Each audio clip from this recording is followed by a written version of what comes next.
Bannakooti y'amaka nga ekulembeddwamu chairman waabwe bongedde okubeera nga bagumya omulongo wa Billy Sarah ssaako ne famire. Amannya nze Mulongo Kato Joseph, chairman kooti y'amaka. Bano be bamu ku bannange, tuli bangi kubasobola basitula bonna naye nga bwe tuli bangi. Kooti y'amaka abamu mukiwulira naye linnya eryafuuka ekitongole ekya maama waffe Omulongo Billy Sarah mwayita okuyamba eggwanga Uganda kubanga aliyambye nnyo kyekitongole mwayita. Tusaasidde nnyo famire wano we tuli, maama Naalongo, taata Saalongo, bamaama baffe mwenna nga mukulemberwa Omulongo Billy Sarah. Tubasaasidde nnyo olw'ekikangabwa kino kinene. Mu byonna maama gwe otuyunga ku lujja luno okubeera abaana. Tuli wamu naawe mu kaseera kano akatali kangu. Si kangu kubanga okatusomesezza ebbanga ddene era kibi nnyo nti ffe abamu abayise mu kaseera kano otuyambyeko abamu ne batakatuuka namu. Tulina ennaku nnene nti ffe tetusobodde ate kukuyambako mu kaseera akazibu bwe kati. Tukkiriza nti Katonda yagera ate tagera kibi, naye ffe abantu tukiraba nti kiba kibi kuba obulumi tubusigaza. Tusaba omwoyo gw'omugenzi Mukama Katonda ag'omuze mirembe. Mukadde waffe oyo Mukama amusonyiwe ebimusobyeko mulamu bwe obwensi ng'omuntu kubanga teri muntu ali perfect. Tukkiriza nti okusobya kwa buli omu.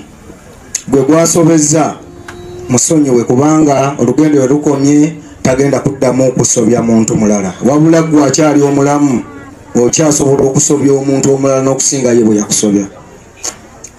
Okusonyiwagana mu bulamu kikulu. Maama, mu nnaku ey'ekitalo tukutegeeza mu kaseera akazibu nti wakati mu kutwaniriza tubeera abaana, mukadde waffe ono atugenzeeko atutegedde nnyo olw'okuba ggwe era abaddewo olw'ekkooti y'amaka. Kale tetujja kwogera bingi, tunyoleddwa ffenna, tuli bangi ddala, buli omu yagumye munne. Tubasaba musigaze enkolagana nga famire bwe mubadde kubanga muli kyakulabirako kinene gye tuli.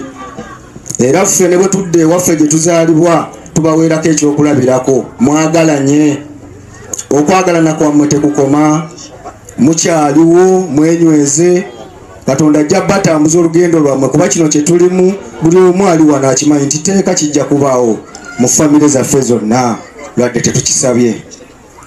Otutatwala kadde kanene tubakwasa Katonda yekka kuba yayinza byonna, ne tubagamba nti nga kitalo obulumi ku mutima tebuggwako, abanyige ebiwondo. Mukama Katonda agira atukuuma. Ate bo abakozi ba Orisha AM tebakikkiriza nti Orisha AM afudde mu maziga n'ebiwoobe baabano. Kongubazi mwenna, abakyala n'abaami, kitalo nnyo kitalo ddala. Taata waffe Saalongo ne Naalongo Kasasa, ebigambo byatuweddeko.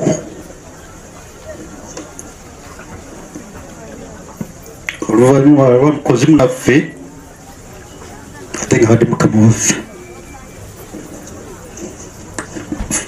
Mmwe mubadde mumanyi ga Orisha AM, ffe nga tumuyita ebitundu bibiri, nga tumuyita Mama Don nga tuba mukazaako era nga nyiriri ng'ekirabye manager waffe mu projekiti zonna eza Mukama waffe Mama zabadde atambuza.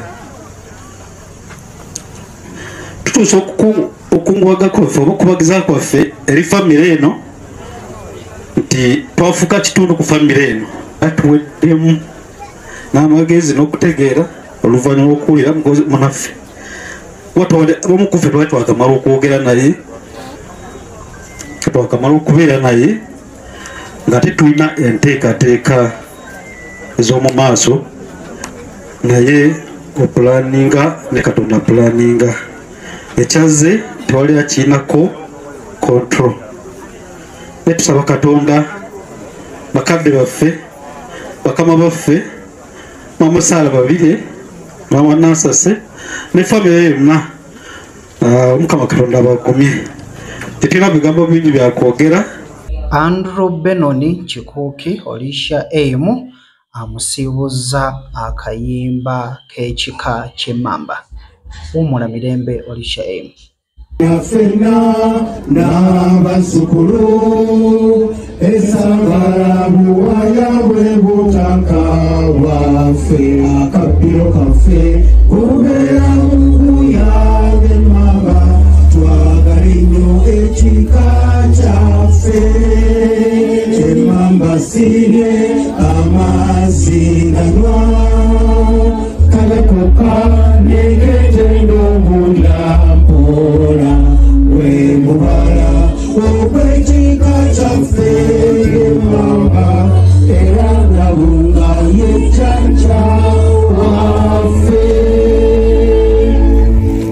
tweyanziza nnyo jjajja kika kulw'abannabitone performing artists entertainment fraternity bannanga kitalo nnyo tubetondera bataata nti mwamu tuwanga mulamu n'asanyusa ensi Olisha Emu akomyewo nga tasobola kwogera.